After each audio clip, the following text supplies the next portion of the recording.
happening? Corey Wong here with the brand new Wong Notes podcast. We have a sick first season. We have current and future legends of the guitar. Some of my heroes. Smash that subscribe button. Hit it, baby. Peace.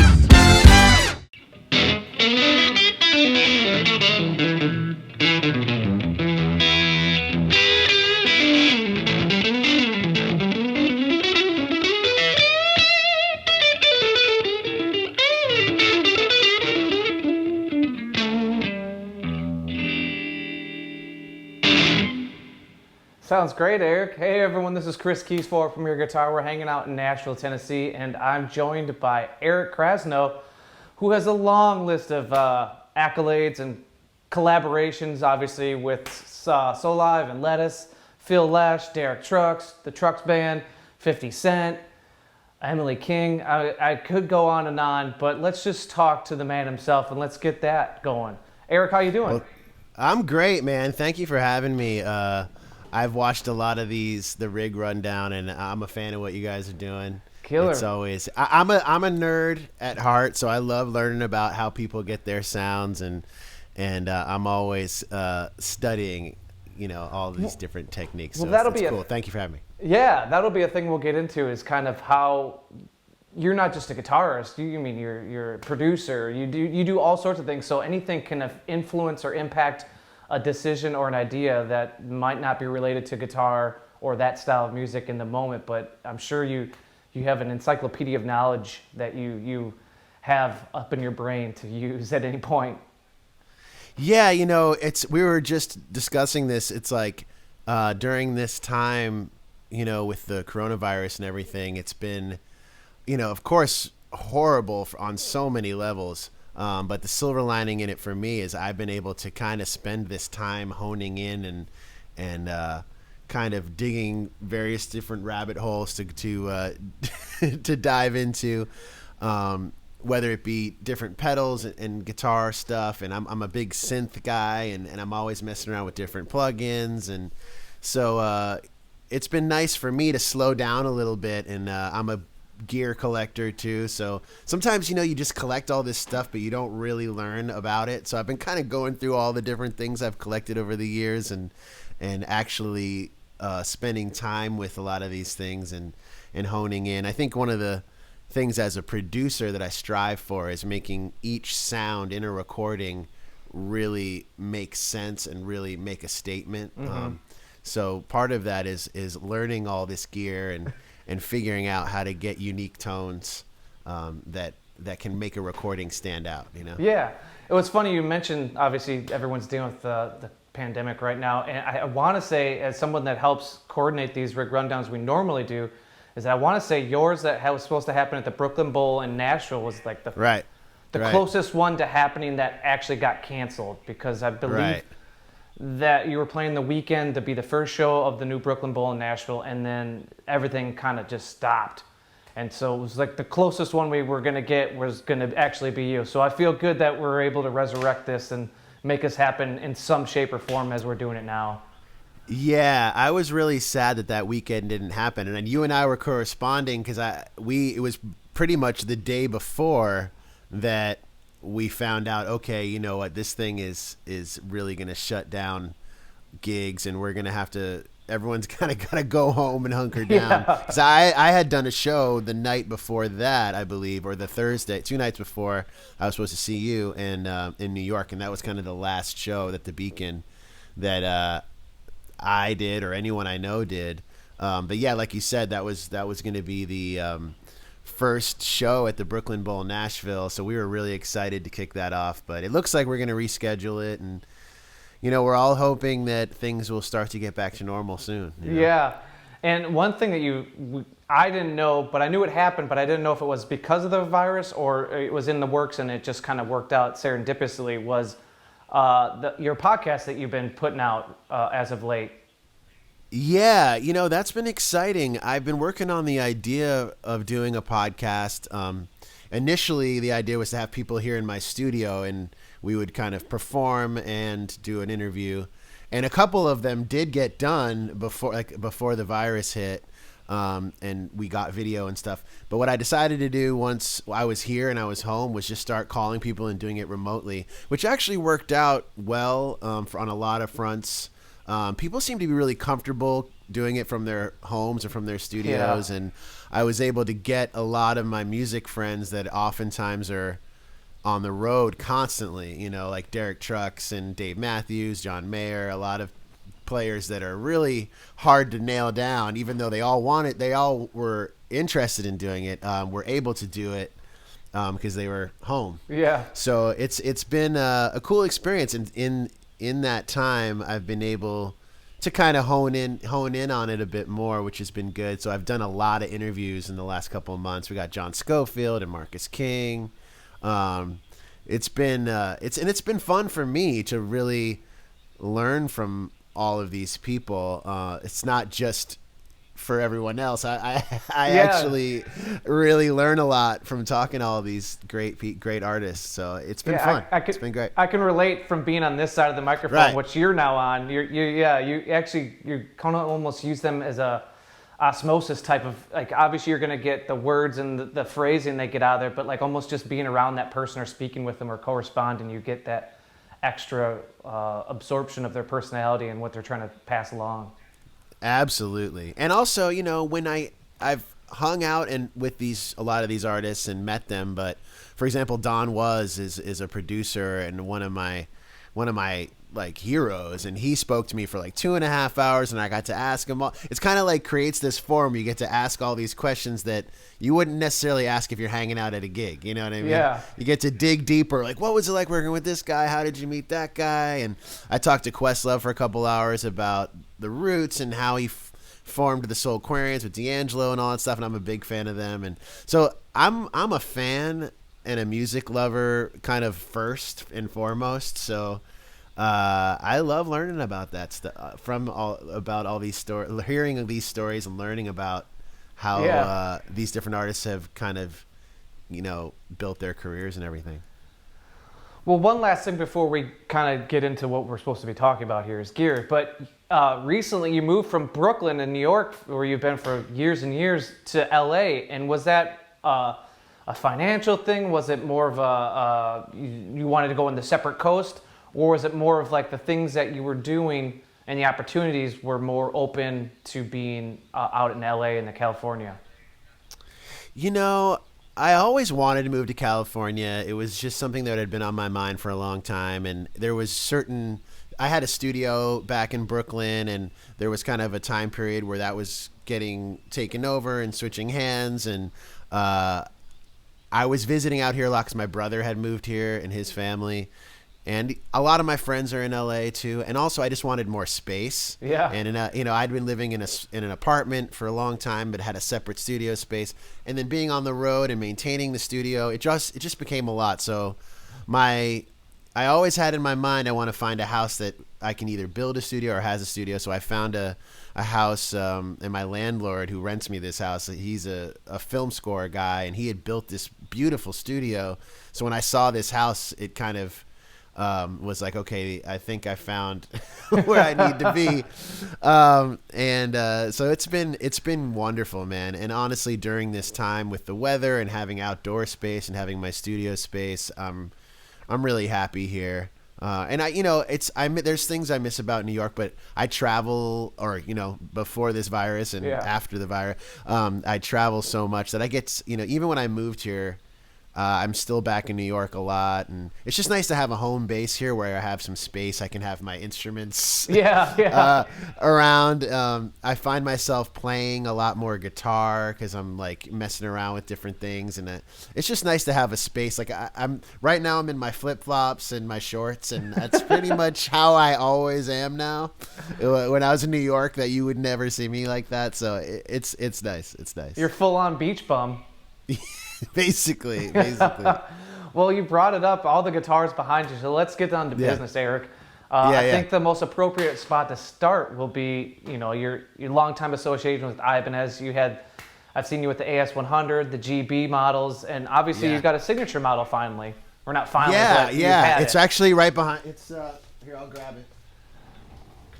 Talk to me about that process of, you know, playing and being associated with Ibanez, and then finally, you know, getting the phone call or the proverbial knock on the door to get it going and getting the signature. Well, I met them, the Ibanez people, through John Schofield many years ago, and they offered me like to endorse their guitars, and we started talking about doing a signature model really long time ago, 15 years ago or something. Wow. And then different people had worked there. I originally, and so people changed hands, and Mike Taft was the guy that really brought it to fruition with me. And we just talked about all the different guitars that I'd loved that were Ibanez, or that I had some other guitars where it's like, oh, I love the neck from this, but I wanted the binding from this. And I tried a lot of pickups, and it took years for the first one to come out. And this one, that's this one, the EKM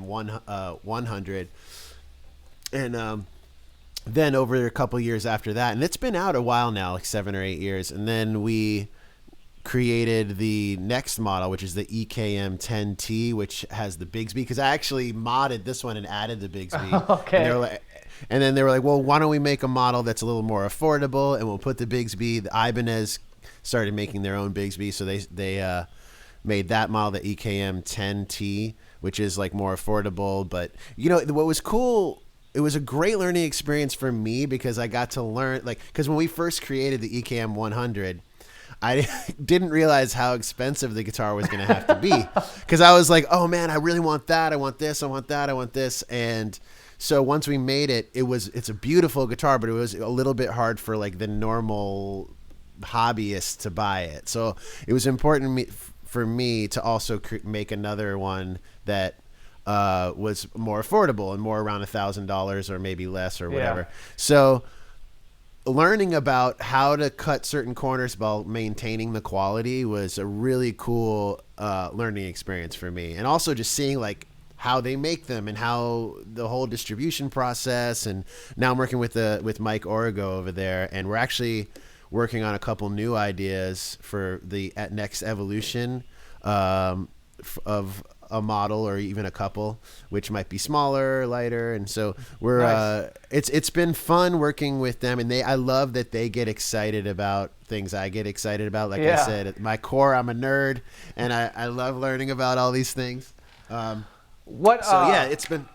I was going to say, was it true that the neck on that one was influenced or I guess modeled after a guitar that Derek had given you? Yeah, Derek Trucks gave me, and that one's actually sitting right back there, that 335 back there. Okay.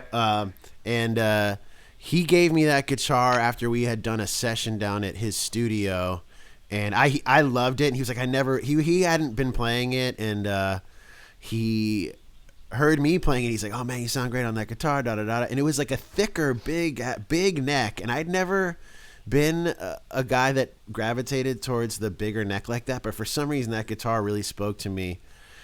And he was like, you should take that thing. And I was like, no. And I remember I went on the road from there, and when I got back to New York, it was at my place. He had sent it up there. So, and then I just like kind of became obsessed with that guitar.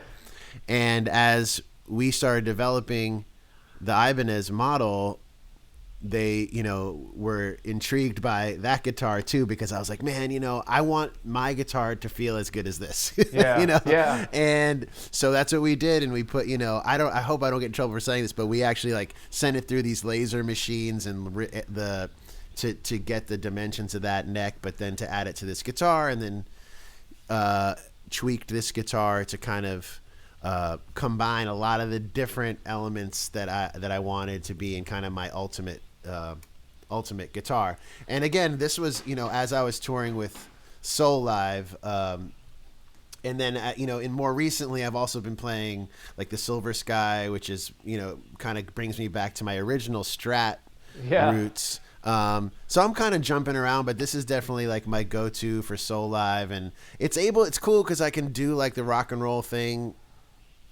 with it, but it also is like a great jazz guitar. So the thing that I found interesting about it is that the George Benson, the Pat Metheny, and the Schofield models all share the same Super 58 pickups. So Yeah. it speaks to the pickups themselves, and then of course, are you guys as expressive players, how different sounding all those instruments that you guys have with Ibanez sound, unlike each other at different moments. True. Yeah. Very versatile pickups. For sure. It's cool because Ibanez makes they're known a lot for their like rock and roll or even metal guitars, but their hollow body guitars are amazing. Yeah. And they have some history too. Yeah. Eric, what strings do you normally play? And do they translate between the Ibanez and, let's say, the Silver Sky, or do you change them up? Yeah. Late in the last couple of years, I've been using the D'Addario NYXL strings. A friend in my solo band, Danny Mayer is the other guitarist in the band, and he and I are always like comparing what we're using and trading pedals and stuff. And he hipped me to the NYXLs, and I've been working with D'Addario for the last few years.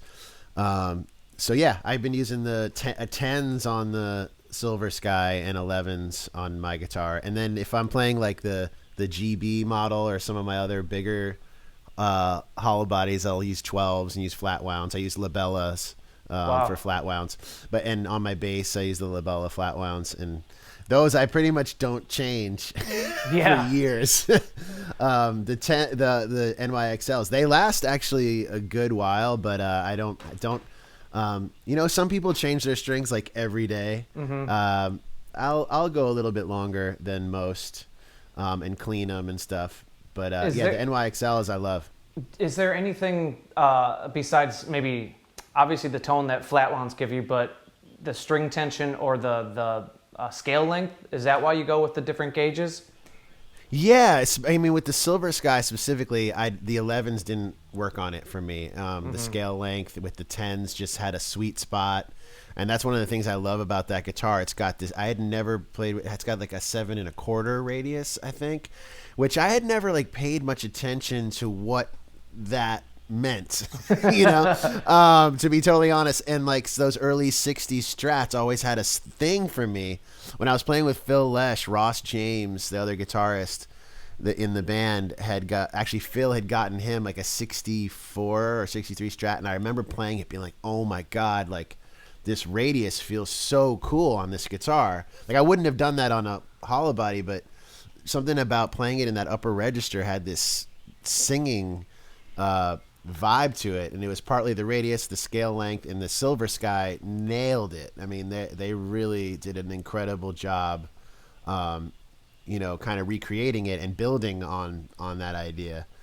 So anyway, I love that guitar for that. It's a totally different thing. And then with my guitar, I have to have at least 11s. It's something about the tension of like Soulive. A lot of those melodies have like these bebop-y kind of lines, and I need that tension to dig into that stuff, and I do a lot of like double stops and like octave stuff, where having that more of that tension helps me kind of like dig into it more and kind of nail that rhythmically. I feel like rhythmically having the tension helps me like stay in the pocket.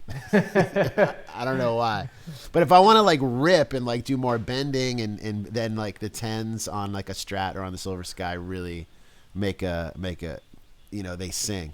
Well, the one thing that I really appreciate about your playing is what you kind of just touched on was the melody that you find within the phrasing of your guitar runs, but also just the way that you play.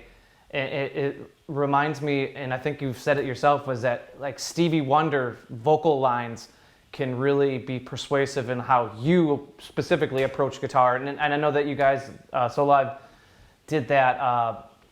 It's Rubber Soul Live, but there's other songs that aren't just Rubber Soul related, and I really enjoyed how that was so melodic, even though you obviously aren't singing at all. You can really hear the key parts that carry those memorable songs. Yeah, I've always been a sucker for good melodies and great singers. Aretha Franklin, Stevie Wonder being a huge one. And when people ask me who my most like influential musicians are, I always mention singers first. Of course, I would be would not be playing if it weren't for Jimi Hendrix and Steve Ray Vaughan, Jimmy Page, and people like that. But as a guitarist and as I developed as a musician, emulating singers has been like my mission as Why a is guitar that? player. You know, I don't really know. I guess like something about the inflection of the voice. I also just think like people can relate to singers because everyone has a voice, you know what I mean? So when you hear a singer and there's no, it's not like, you know, there's no separation between the notes when you're singing. It's just what you're feeling, and it connects to your body because you're resonating. When you sing, it's resonating your whole body. So something about the power of like a gospel singer, to me is like the most powerful way to bring a melody to life. Yeah. So yeah, as a guitarist, if I can sound like Ray Charles or someone like that, that's the goal. You know what I mean? That's why guys like Derek Trucks or BB King, you know, I feel like they emulate the voice so well. Even John Scofield, even though he can add in so much harmony and so much complexity, that's why I really gravitate to those players. And I'm always impressed by technique, but if you can like bring me in by a beautiful melody, then that's what I want to keep listening to over and over. Is the vocal kind of aspirations of your playing, is that kind of where you've incorporated the Bigsby, at least specifically to the Krasno model that you have? Because I know that that can really add some vocal qualities to a guitar. Yes, absolutely. I kind of fell in love with the Bigsby at one point. In fact, there's an AS200 that they were like, well, try this with the Bigsby on it, that many years ago. And that was when I fell in love with it. And also for doing chordal things, I just gravitated towards that. And I also just loved the feel of a Bigsby, and I eventually started getting into the different springs and which ones that, you know, that I could get most expressive with. So yeah, I love that. And I love the tremolo on a Strat or whatever too, but something about the Bigsby really like works for what I do. It's kind of almost mimicking, maybe in a way mechanically, maybe not so much, but like a pedal steel almost.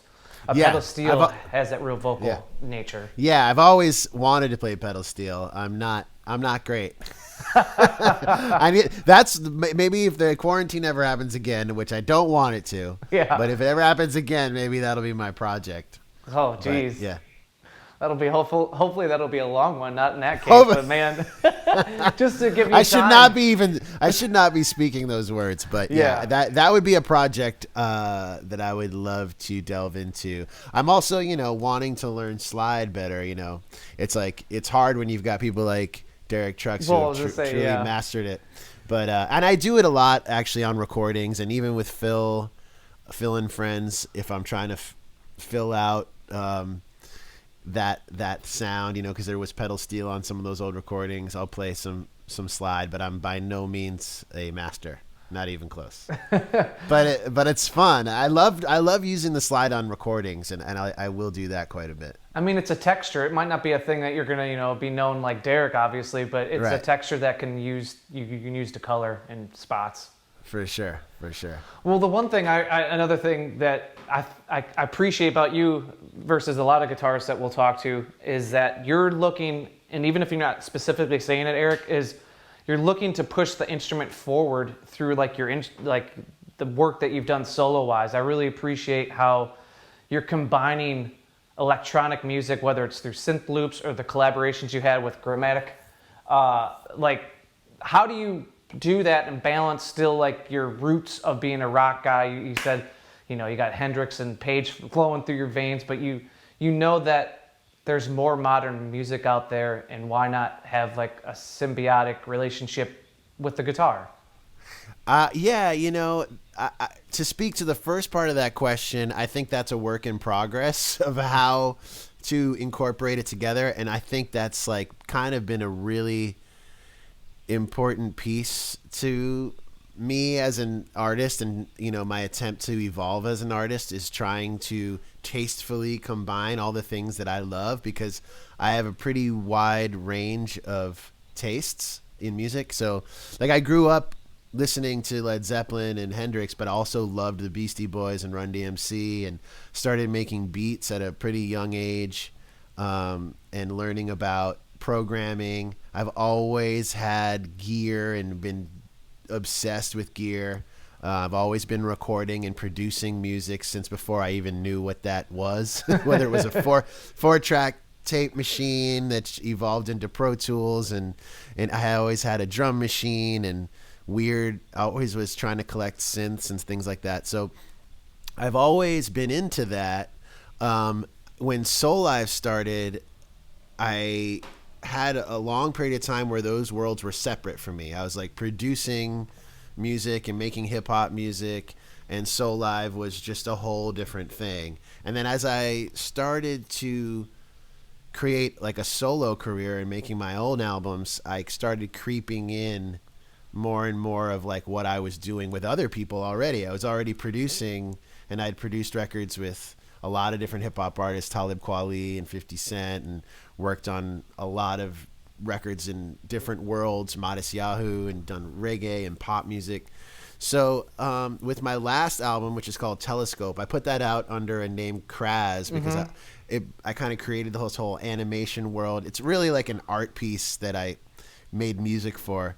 And that one I really went deep with a co-producer, Jeremy Most, doing the electronic and programming stuff. And then on my new record I'm making now, I'm really finding a really cool balance of where it's really more about the guitar and the songwriting, but I'm kind of, that's the backbone, but I'm enhancing it with all of these different production techniques and things where it still sounds organic and like there's a band playing, but I'm finding a nice balance between those. So again, it's all a kind of an evolution, and I'm finding ways to blend these things together, because it's not easy in certain cases to do that tastefully. Yeah. Like I don't want to be the guy that like has like a crazy dance beat coming in over like, but I'm not against it, but I think for my own records, I don't want to like hit you over the head with it. I want it to be something that you notice if you pay attention to it, but I want the song and the melody to be first and foremost. But I also, as far as collaborating with people like Grammatic and Grizz and a lot of these electronic musicians, it's been really cool learning experience for me to see how they work. And these guys are so deep into their sound design and into their Ableton, and I've worked with Pretty Lights quite a bit, and that guy is a genius when it comes to that stuff. I've watched Skrillex put his sets together, and it's, for me, anyone making music on that level, it's like there's something to learn from the process. Yeah.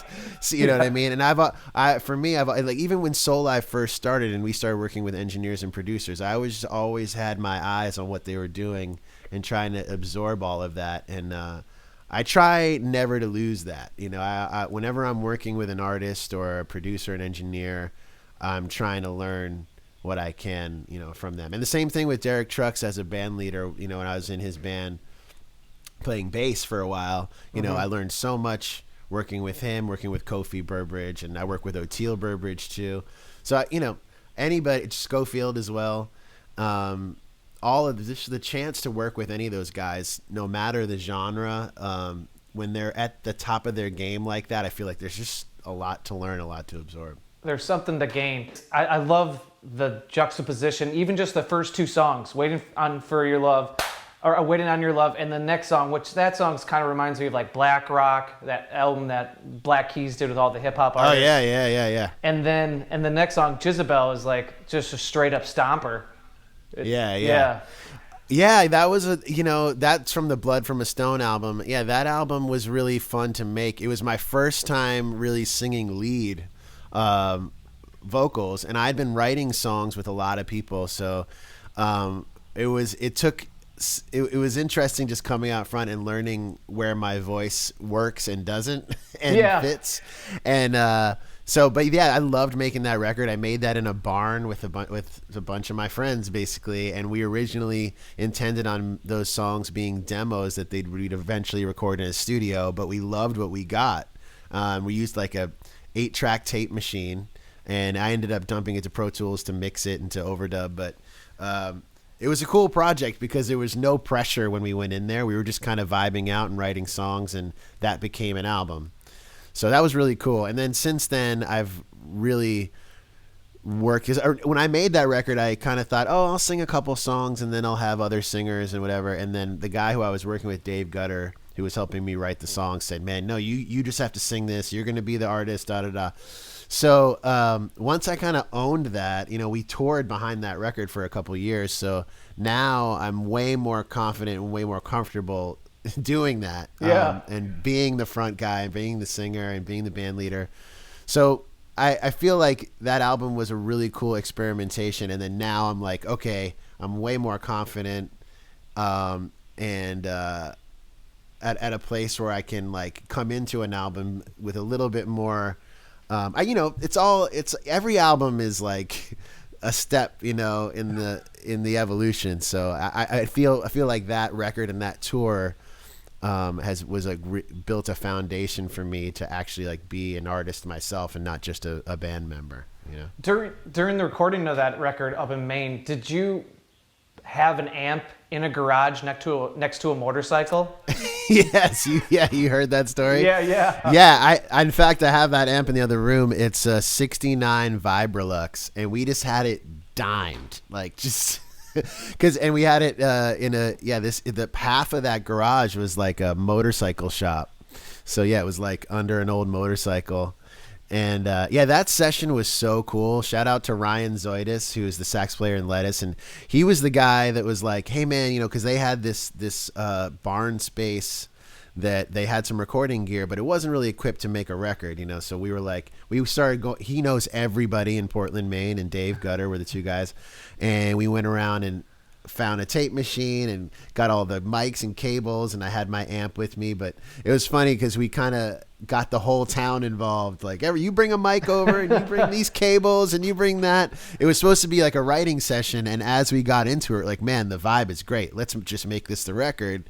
And next thing you know, like he like Jimmy from down the way would be like, oh, I found this preamp. And then we'd plug that in. It was like it was just a really fun process, and I think you can hear that in the music. It's like we're not like looking at a clock, and we're not like sitting between two ferns like paying like thousands of dollars an hour. We're like we were like sleeping on couches and just making music because we loved it. And I feel like those moments are sometimes when the best creativity happens. It's like a Amish community raising a barn in that regard. Exactly. Like one guy brings the bread, the other guy brings a preamp. It's like. So, what are some other notable instruments that are behind you that we should know about, or that you have been really enjoy using lately? Well, I have my 73P bass back there, which I've played on so many records. I've never changed the strings on that. Wow. Have had it for almost 20 years. I was a bass player first, actually. I have my first bass over there. It's a Mexican Fender Jazz bass that I actually flipped out the pickups and have tweaked it out. But that's like one of my first instruments. I have a 61 Gibson EB2 bass. Oh, wow. That has the felt stop in it, and it was the bass that was the bass player from the Champs, Tequila. Yeah, it was his bass. Wow. And yeah, it's pretty funny because I got it at a pawn shop in Florida, and I was looking for that exact bass, and I was like, oh my god, they have one. And I looked up the Champs, and I saw that he had that type of bass, but that there was a Flower Power sticker at the bottom. And I was like, I don't know if that's the bass. Then as I got closer, you can see the outline of the sticker and the staining of the bass. So anyway, that's a pretty cool story. That's I have obviously the 335 that Derek gave me. I have an early prototype of one of Derek's SGs that he gave me that I used quite a bit. And I've tweaked that out, and I added a Bigsby to that. I have the first Ibanez back there that I had. That's a GB20 or no GB100 that George Benson signed for me when we toured with him. So that's one of my prized possessions. What else do I got? I have a bunch of cool Ibanez's. I have this AZ model that's really, really cool. I feel like you should have a gem model. I feel like just because you're part of the Ibanez family. Well, I had the AZ is kind of my like the closest to that I'm willing to go. But it's awesome, man. Like those guitars play amazing. You know, it's more like the aesthetic isn't my vibe. No shade, because Steve Vai is the man. Yeah, absolutely. But it's just not. You know, I'm more of a vintage looking guy. But man, those guitars play so well, and all the like pickup. It's funny because I'm like thinking about bringing that to a Dead gig because like it has all this cool switching that you can get these Jerry tones out of it. You know, they might look at me a little weird in the audience, but yeah, that guitar is badass. Yeah, I have I have the Silver Sky, which I've been playing quite a bit. I have some Supro guitars. My Rock Bridge acoustic. I don't know if you've ever played a Rock Bridge acoustic. Brian Calhoun, man, those guitars are amazing. It's my favorite acoustic guitar. What body shape is it? Is it like a dreadnought or like a parlor? It's not quite a parlor. I think it's a double O. I'm so bad. I'm really bad with acoustic models. But it's a smaller one because I love parlor style guitar. It's not a parlor style, but it's a smaller body. I think it's a double O. But that Rock Bridge, man, those guys make beautiful acoustic guitars, just amazing. And then I have a couple of I have kind of like the timeline of my prototypes that became my signature model, kind of lined up around. So I've got like the first one they sent me, and then a year later, because it was a process to get to the final thing. What was like maybe the biggest thing that you changed, or the evolution of the instrument that you could maybe pinpoint? Not necessarily that took it that long, but what were some, starting from the first one to the one that maybe I would go get at a store? What's the biggest difference? It was little things. It was the tuning pegs and the pickups. We changed. It was funny because we kind of started one place and then came all the way back. We tried a bunch of different pickups. Some of the like binding and the nut and like things that I didn't understand. How much they would change the tone and the feel. So yeah, it was, and a lot of it was me. I should have been taking notes the entire time. Luckily, I think they were obviously, but I was more like going, yes, oh yeah, oh, So, but I think I know a little bit more now. That process helped me because, like I said, I am a nerd, but when it comes to like guitar building, I am not the most knowledgeable. Mm-hmm. So, like I said, it was a learning process, and I'm still learning about it. But yeah, I can trying a lot of different pickups too. That was a learning process to figure out if I wanted. Like we ended up going with really hot pickups, which I like, but we tried a lot of different things. What do you like about hot pickups? Because a lot of times, maybe in the style of music, I know that you play everything, but style of music that maybe most people are familiar with, you would assume maybe PAF style pickups, lower output. So what kind of geared you towards the higher outputs?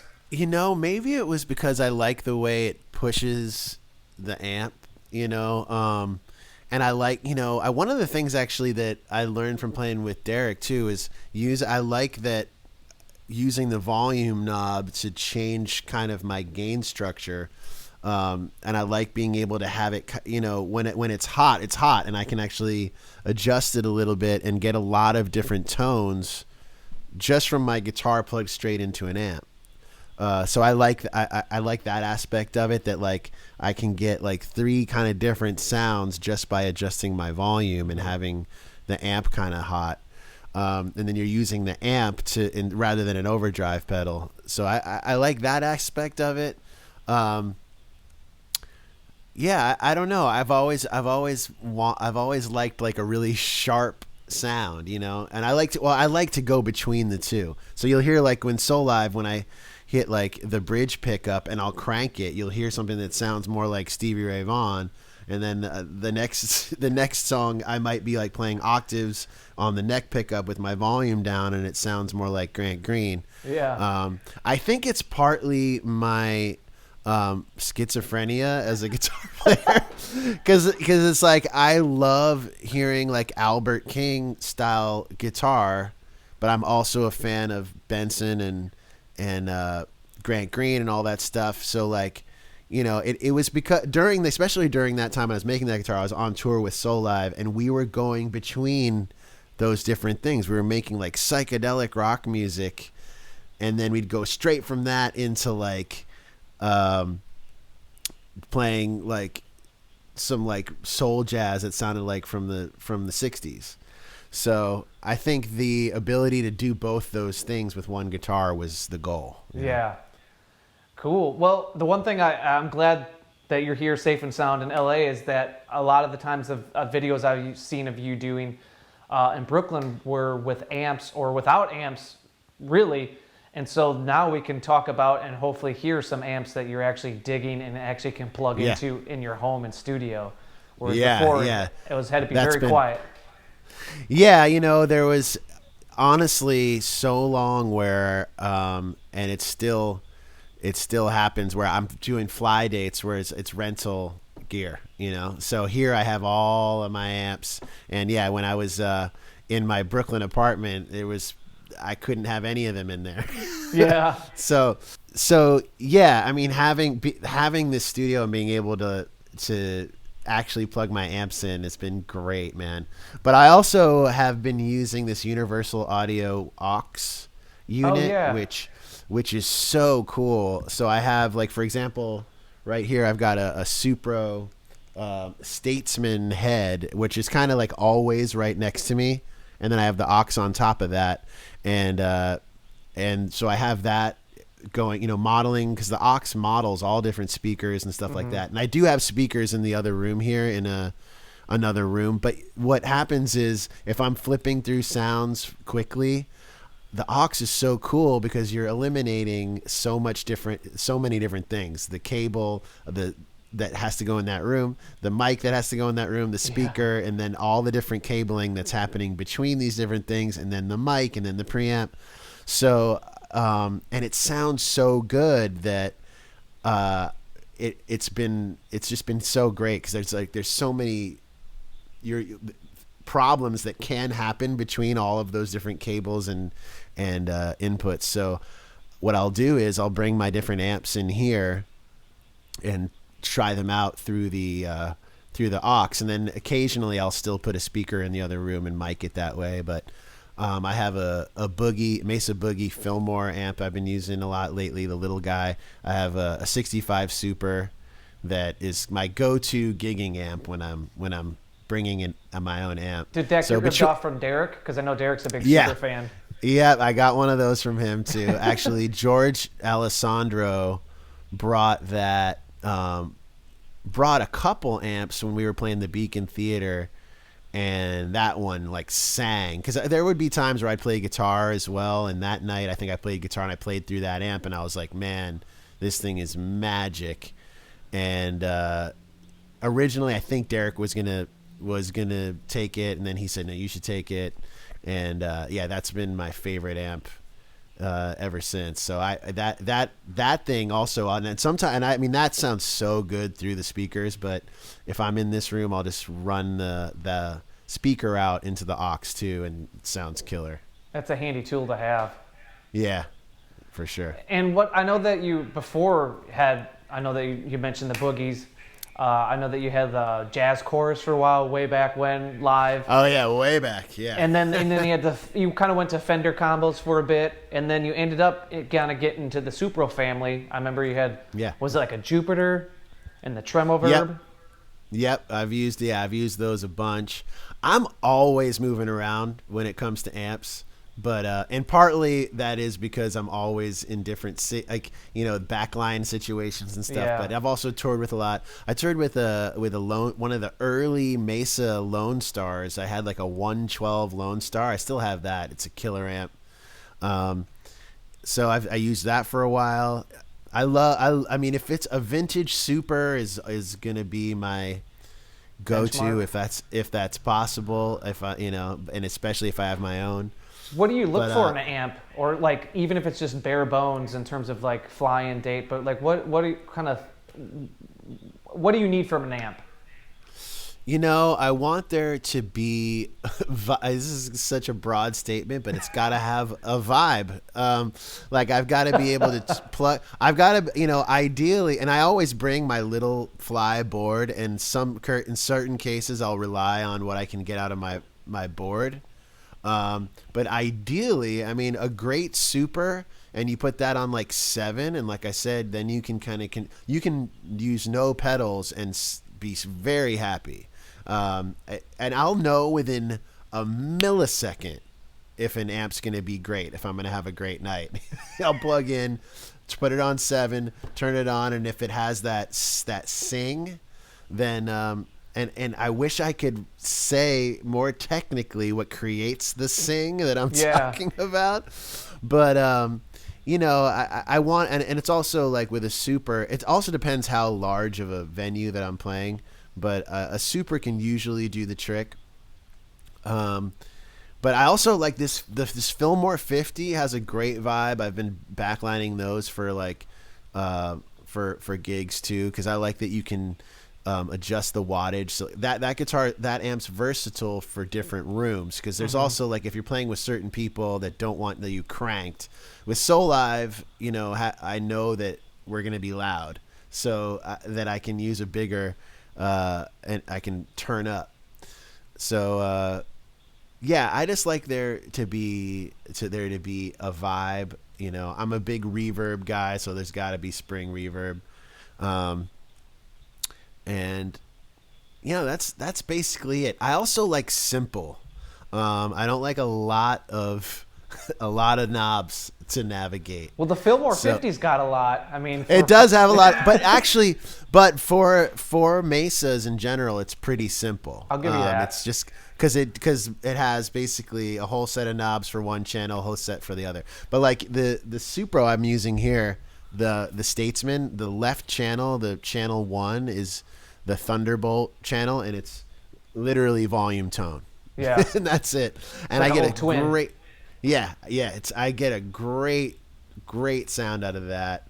So that side does not have reverb, so I'll have to add reverb somewhere if I'm going to use that. But that's a killer amp. That's been just great in my studio. Been just getting killer tones out of that.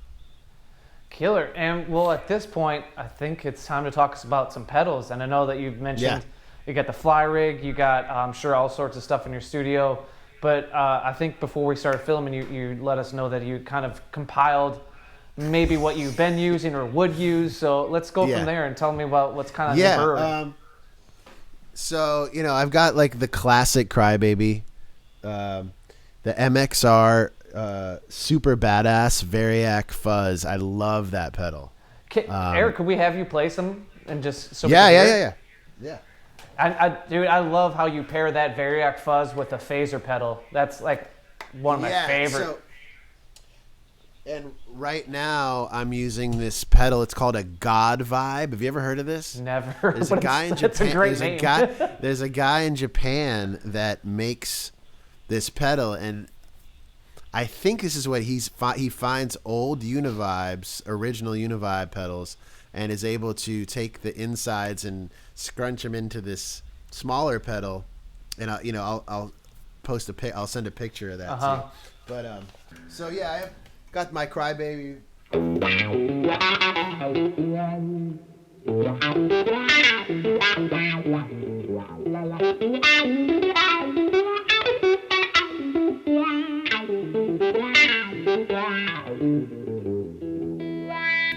And then that's the mini one?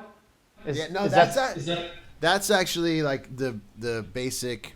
Crybaby. Okay. And then I've got the super badass Variac fuzz.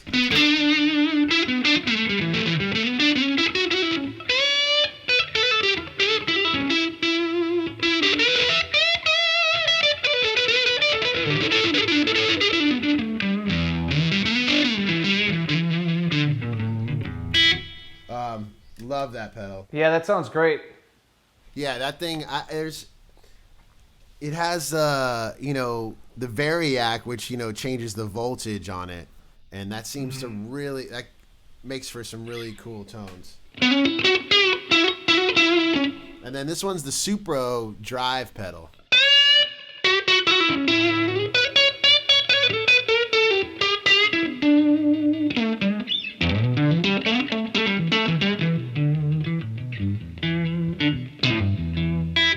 Have you ever messed with their fuzz pedal? I know they have a fuzz pedal too. Yeah, I have that one too. I dig that one too. Yeah, that one's gnarly.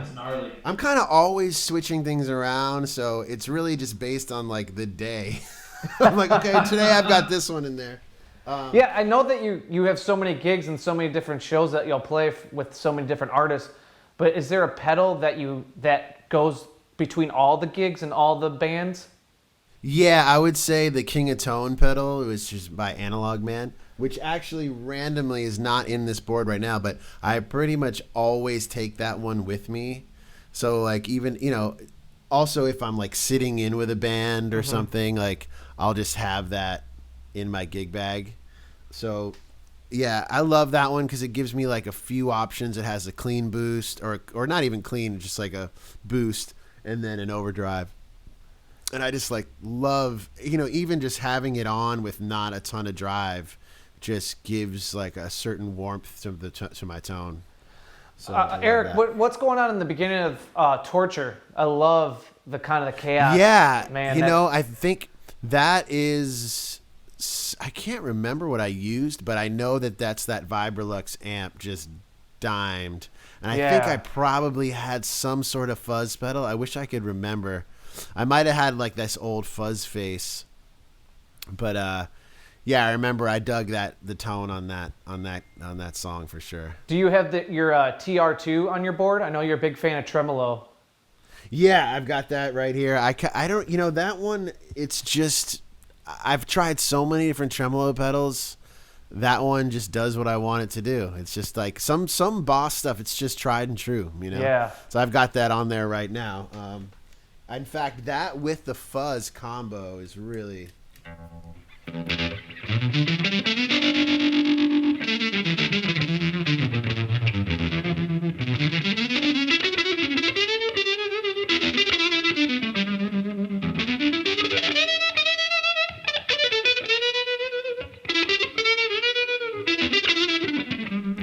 Yeah, I love that sound. Yeah, it gives the fuzz a little bit of movement, which is always kind of fun.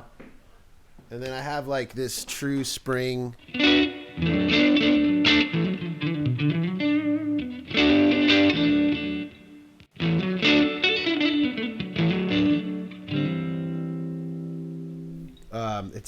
This is a Source Audio spring pedal, which is really cool, true spring.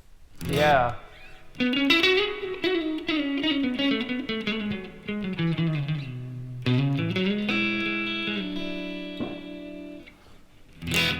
Yeah, so I use that a lot. And then I use the H9 pedal a lot, Eventide, for delays because I love the expression, the way you can adjust the parameters for what the expression does, so I can have the feedback going crazy, but the mix moving at a slower speed.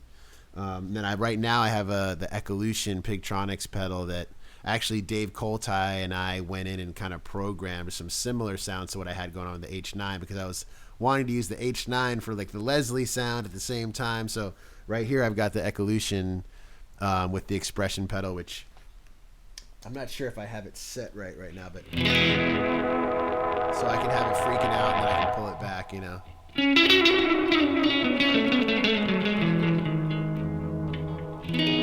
Is that the Ecolution then? One's the Ecolution, and then I have the expression, that's with the expression all the way back, and then his is where all the way forward.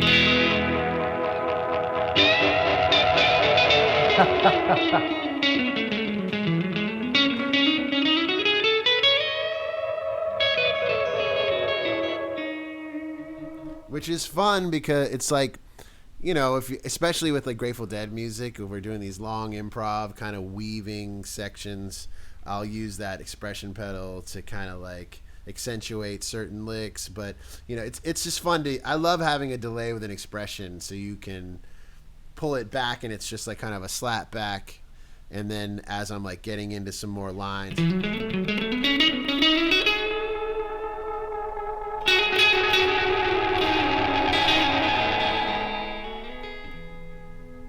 You know, so you can use that expression to create all this movement, you know? Yeah. I know that one thing that I really see and hear in your playing, especially in the Cinematics EP that you guys put out, was you pair really rich delay and reverb together, and that gives it that kind of what you're going at is that space sound, but you're still obviously playing over it.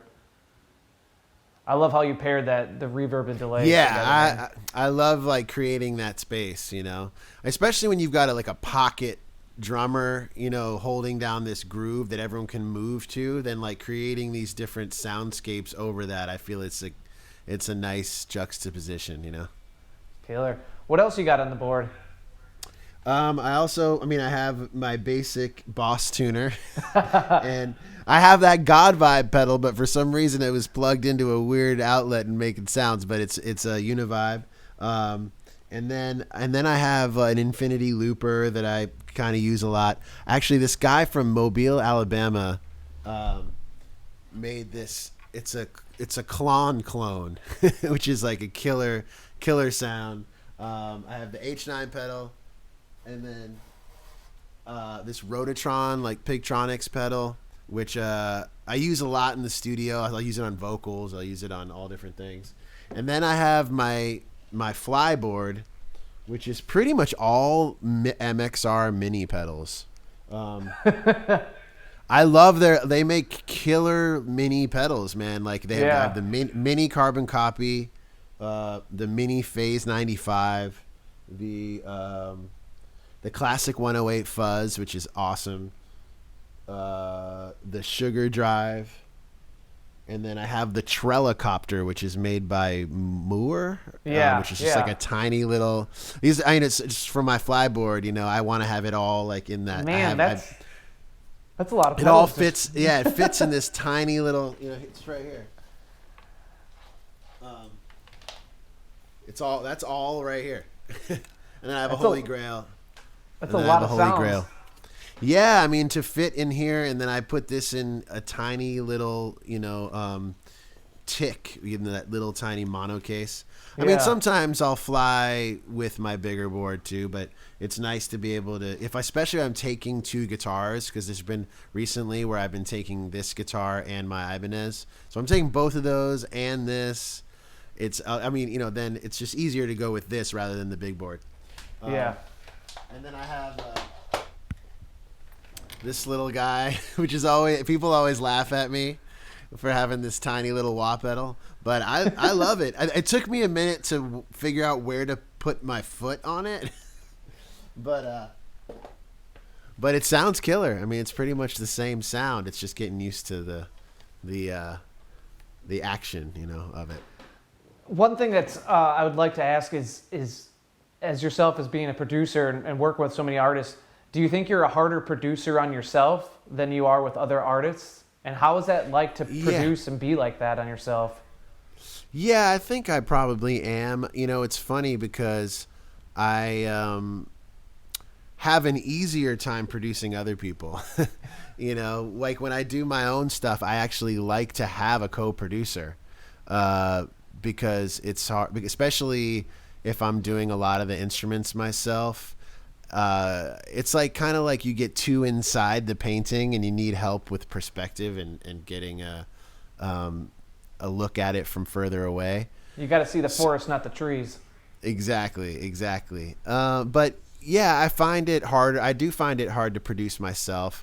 You know, recently in the quarantine, I've been forcing myself to do so, but I've also been collaborating with Actually, this guy named Otis McDonald, who's incredible. He plays every instrument, and he plays drums great. He's been playing drums on my stuff and adding keys, and it's just, nice to collaborate with people. I feel like music is a collaborative affair. Yeah. It's I like the fact that I can sit in the studio and layer all my stuff, but I need someone else's input before I completely finish it usually. Although in the last few months I have been seeing things all the way through just myself, but I'll at least send it to someone to maybe will be like, oh yeah, they'll like on a mix thing, or I'll send tracks to people to help me, even just to get their input. But yes, I would say I am hard on myself, producing myself, and in certain cases I'll put my albums as like the last thing to work on, because like I'll work on everyone else's stuff. It's funny because I on my board where I have a chalkboard and I have all these different projects that I'm producing that have either are a long-term project or in certain cases gotten put on hold because of how things are right now. And but over the last few weeks, my section has gotten bigger and bigger and bigger of what to do, which is good. That means I'm working on my album, and I think that's one of the things in quarantine is like now I'm actually focused on making my next album and have a ton of songs. It's just now a lot of them are in demo mode, so now it's like the thing is like I don't schedule sessions to make my record. I just do it. So it's like. But that also enables me to be like, oh, well, maybe I'll go work on the garden or like clean the house or, do this, that, and the other. Whereas when I'm producing other people, there's a schedule, there's a date, and especially since I'm an independent now, there used to be a label guy knocking at my door, calling my phone. Now it's there's no I try to set deadlines for myself, but So anyway, I'm trying to create a regimen and a schedule for myself to finish my record. But yes, you're right that when I'm producing someone else, I tend to crack the whip a little bit and be like, okay, we have to finish this, we have to do this, we have to do that. With myself, I'm not. I'm hard on myself in terms of making it great, but I'm not hard in terms of getting it done. and while you're telling you're talking about how you learned from all the people you've been with and collaborated with and played alongside, is since we have you, I think it'd be good, and I understand that your advice and what people can get from this is not a one size fits all type of methodology, but what can you provide for guitar players that, from a producer's standpoint, that would be some good advice? I would say it's really hard nowadays to form your own sound because so many things have been done and so many artists are out there. Mm-hmm. But I find that you have to trust your taste and your instinct because that is what's going to create a sound that's unique to you. But also, don't be afraid to learn from the people that you love and that you're influenced by, and don't be afraid to play other people's solos and learn other people's techniques, but always put yourself in it. Don't be afraid to be different. I mean, it sounds corny, but I think now especially I want to hear something new. I want to hear someone incorporating all different, whether it's a combination of different genres that will create a new thing. But don't be, I think there's been years and years where record labels want to hear the same thing again, and they want, okay, this was a hit for this person, let's do that again, let's do that again, let's do that again. But I think now that that's breaking wide open, you're seeing some great artistry happen because it's not regulated by anyone. Yeah. And so I guess what I'm trying to get at is like we're in an age now where it's not like necessarily getting radio play or having this like perfect hit song that is gonna propel you as an artist. It's being unique. So I think it's everyone has their own version of that. So there's no way for me to tell anyone how to do it. But I think trusting your instinct as an artist and don't try to do things that other people want to hear. Do what you want to hear and push yourself to make the best version of that, you know? And then kind of snowballing on that, where do you see guitar going? You know, not only just this year, you know, with the quarantine, but just beyond in music. You know, that's a really good question. I don't know that I have an answer for that, but I know that like where do you want to take it then? Where do you want to take guitar? Well, that's a really good question, man. You know, my favorite version of great guitar playing is hearing something unique, but B, something that is gonna want me to come back to it over and over and over. And that's like great melodies, you know, and like soulful, tasteful playing. But, you know, I do think that's been done quite a bit. And then, so they're making it new is hard, and it's hard to put into words. It's like things that pop in every once in a while, you know, and Jimi Hendrix was the perfect example of virtuosic playing with great taste, and also the ability to push the instrument forward. And I would say that like 10 years ago, I was getting worried about the guitar because I felt like so much in pop music was moving away from instruments, you know. But that being said, technology, as much as it's brought all these other types of music, it's also brought the ability for people to learn no matter where they are. You know, you have kids from random parts of the world picking up a guitar, watching YouTube, and being able to learn on the same playing field as anyone else. Yeah. So, and there's a lot of young kids that are great players, man. Like Brandon, Taz, Niederauer, Quinn Sullivan. These are all kids that I've seen grow up and I've played with, and I gave lessons to Taz when he was young. And there's so many inspired young players right now that it's got me really excited, actually.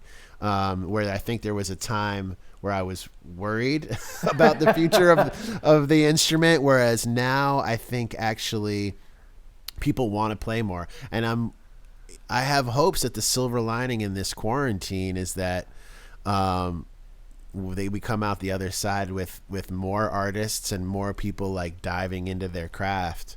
And I think we're going to come out of this with like artists we already love making their best work, or maybe artists emerging that maybe never would have, you know? Yeah.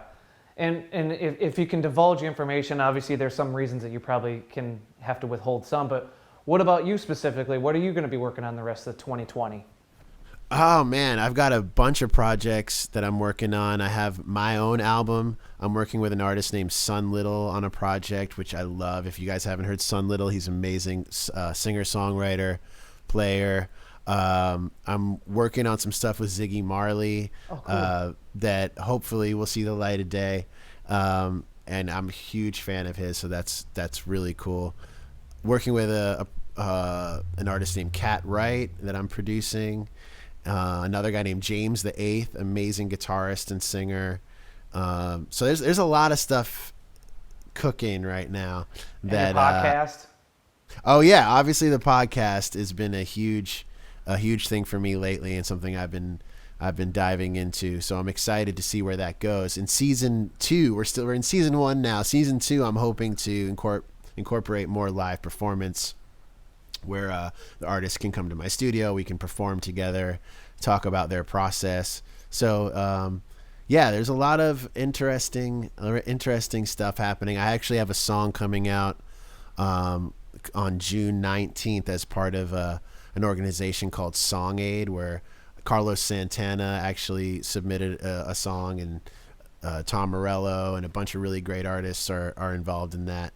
So yeah, I did a Dylan tune called "The Man in Me," which I really dig the version that we made. It was myself and this guy Otis McDonald, and he's been working with me on the rest of my album as well. So yeah, again, a lot of cool stuff on the horizon, but I really look forward to getting out and playing some gigs again.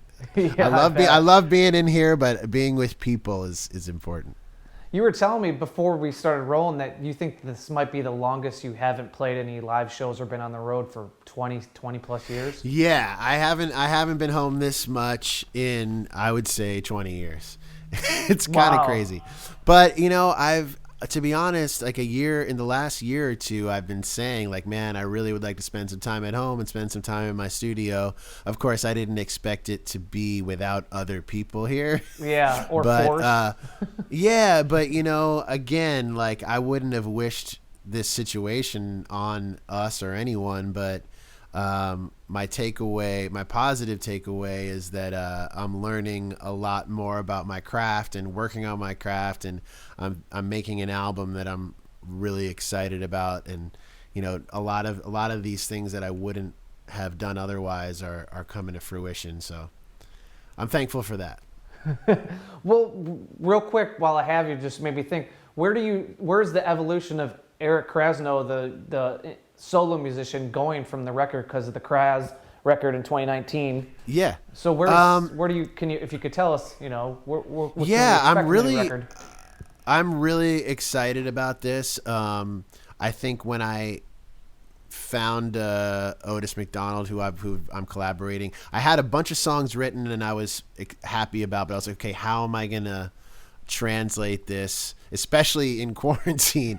So I actually created a couple by myself where I played drums and I played everything, and then I sent one song to Otis and he played drums on it and started adding some keyboards and stuff, and we went back and forth, and I felt like we nailed it. You know what I mean? I was like, oh, okay, this is where this next record needs to go. And that was that track, The Man in Me, which is coming out on June 19th. Of course, that was a Dylan cover, whereas everything else in the record is original songs. So now we've been starting to go through all the other songs. He just has like such a killer groove on the drums and kind of incorporates a little bit. I mean, it has a little bit more of like that organic funk New Orleans feel, but it also has like a modern production to it. And I think I'm really honing my songwriting skills and able to tell a story. I mean, in the last year I've gotten married and I have a baby on the way, so there's definitely that tone in the songwriting. And all the songs I've written for this record are my favorite yet. But I was kind of holding them in place until I really knew how I wanted the production to sound. And I think that we've kind of figured it out now. So now it's just about diving in and getting all the songs recorded and produced. But yeah, I'd say there's way more guitar on this one. Not that there's not guitar on my other records, but I think on my last record it was a little bit more like about the songs and the production, and this one, like, I've gotten really into harmonizing my guitars solos. So I'm creating like horn part type of things with guitar on this one, which kind of was something I fell on by mistake. And you'll hear it in that song, The Man in Me, like I just played a solo on it, right? And I'm the type of guy that always wants to create memorable melodies if I can in my solos, right? And this particular one, I was like, oh, maybe I should go back over it. And so I played it, just improvised, and then I went back over it and harmonized various parts of that and then put a third part on. And that's become something now that I'm doing on like every song somewhere. It's not like Allman Brothers the entire time, but there's definitely Allman Brothers influence there. But the songwriting coming from a different place. There's like some Jeff Beck group vibes in there. So I think what I'm doing, I'm finding a way to take the roots of the guitar stuff that I love and really mix that in. And I would say that ingredient is a little bit more towards the front than my last album. Like the guitar stuff. I'm also really happy with the tones I'm getting. Because the thing is, when I made my last record, I was living in that apartment and I didn't have the options that I have here. Yeah. So I've been like my guitar tones on this album are the best I've ever gotten, in my opinion. That's awesome. And I also think vocally I'm way stronger on this album too. And so I think that that, and I'm having some other singers on it too, mostly doing backgrounds and stuff, but I'll probably have features on a couple songs too. Cool. And well, this one, I don't know if this one was intentional or if it was like a journalist, we have to label things. With the last one was kind of seen as a concept album. Yeah. Okay. Will this be the kind of vision for the next one, or more of a standard record? I think it won't be like concept album the way the last one was, but I think there will be a theme to it, you know. And I'm happy that now that we have a couple songs done, that I'm really focused on making it a very cohesive album sonically. But I don't like, the last album was all about characters and storyline, whereas this one won't necessarily have a storyline throughout, but the songs all have a certain theme and vibe. But yeah, it's more just an album. It's not a concept album. Yeah. Cool. Well, Eric, from myself and the rest of the PG family, not only do I thank you for hanging out with us, you know, out there in LA where you could be out having fun in the sun. But I don't want to gloss over the fact that you mentioned that you have a baby on the way and that you recently got married. So congratulations on both those fronts. And thank you, man. Again, man, thank you so much, and I appreciate what you're doing. And thanks for the podcast, because I know a lot of our staff's tuning in. So Godspeed. That's great. Sending good vibes out to you and your family, and hoping we see everyone on the road real soon. Yeah, thank you. And I'm a big fan of yours and everything that you guys do. So I appreciate you having me on. And again, the podcast, if people want to check out, it's called Eric Krasno +1, and you can find it on pretty much all of your podcast listening stations, Spotify, Apple Podcasts, all that stuff. Awesome. Eric, again, thank you so much. Everyone out on YouTube and internets, thank you so much. This is Chris Kies from Your Guitar. Thanks, Chris. Thank you.